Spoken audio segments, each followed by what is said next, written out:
श्री राम समर्थ। अक्टूबर 11। भगवान के पास निवास रखने पर वासना रहती ही नहीं।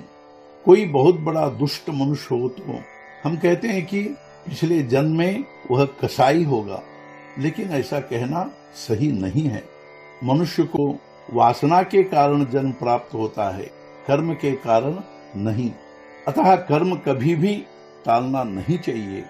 वह करने के लिए जो वासना होती है उसे टालना चाहिए। कर्म कभी भी बाधा नहीं बनता, कर्म का हेतु बाधा होता है।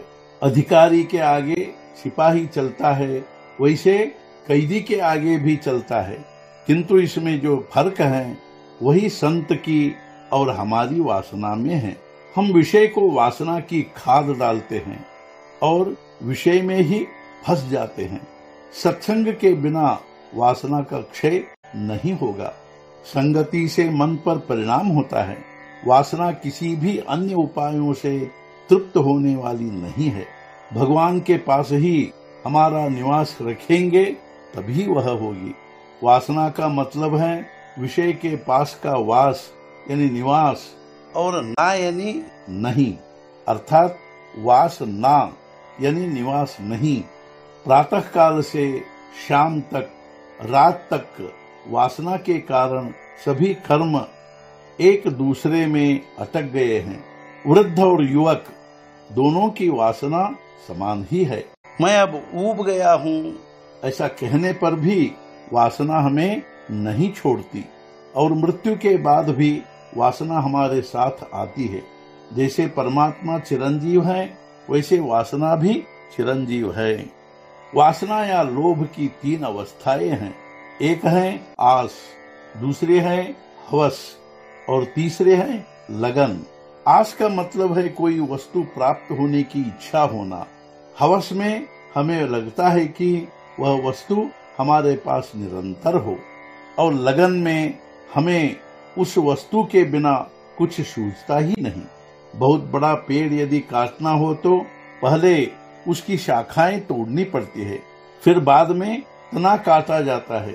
उसी प्रकार यदि वासना रूपी वृक्ष काटना हो तो पहले उसकी शाखाएं यानी यह चाहिए वह नहीं चाहिए ऐसे विचार तोड़े, और अंत में वासना तोड़े। जो कुछ हम मांगना चाहते हैं वह भगवान के पास मांगे, और उसने यदि वह नहीं दिया तो समझना चाहिए वह हमारे हित की बात नहीं है। ऐसी बुद्धि हम में पैदा होगी, उसी से वासना का क्षय होगा, और जब वासना पूर्ण नष्ट होगी तब बुद्धि भगवत स्वरूप होगी। कुछ भी न करते हुए परमार्थ प्राप्ति होगी। क्या आप इसे इतनी आसान और सहज समझते? उसके लिए कम से कम बुरी वासनाएं तो नष्ट होनी चाहिए न, और अच्छी वासनाएं भी नीति धर्म के अनुसार जितनी हो उन्हीं को हम भोगे। रईसों की जरूरतें मरते दम तक पूरी नहीं होती, क्योंकि उनकी वासना बहुत अधिक होती है। काल हमें आशा के बंधन में बांध रखता है और अंत तक सुख न देते हुए हमारी आयु समाप्त करता है। जीवन जीते समय जो वासना शून्य हो जाता है उसे सुख दुख नहीं होता। हम अपने घर में अतिथि की तरह निवास करें, ऐसा रहने से वासना क्षीण होगी। आज के मुख्य विचार: राम ही सबका करता है मानकर नाम में रहने का प्रयत्न करो, तब वासना की डंक ही टूट जाएगी। सद्गुरुनाथ महाराज की जय। जय जय रघुवीर समर्थ।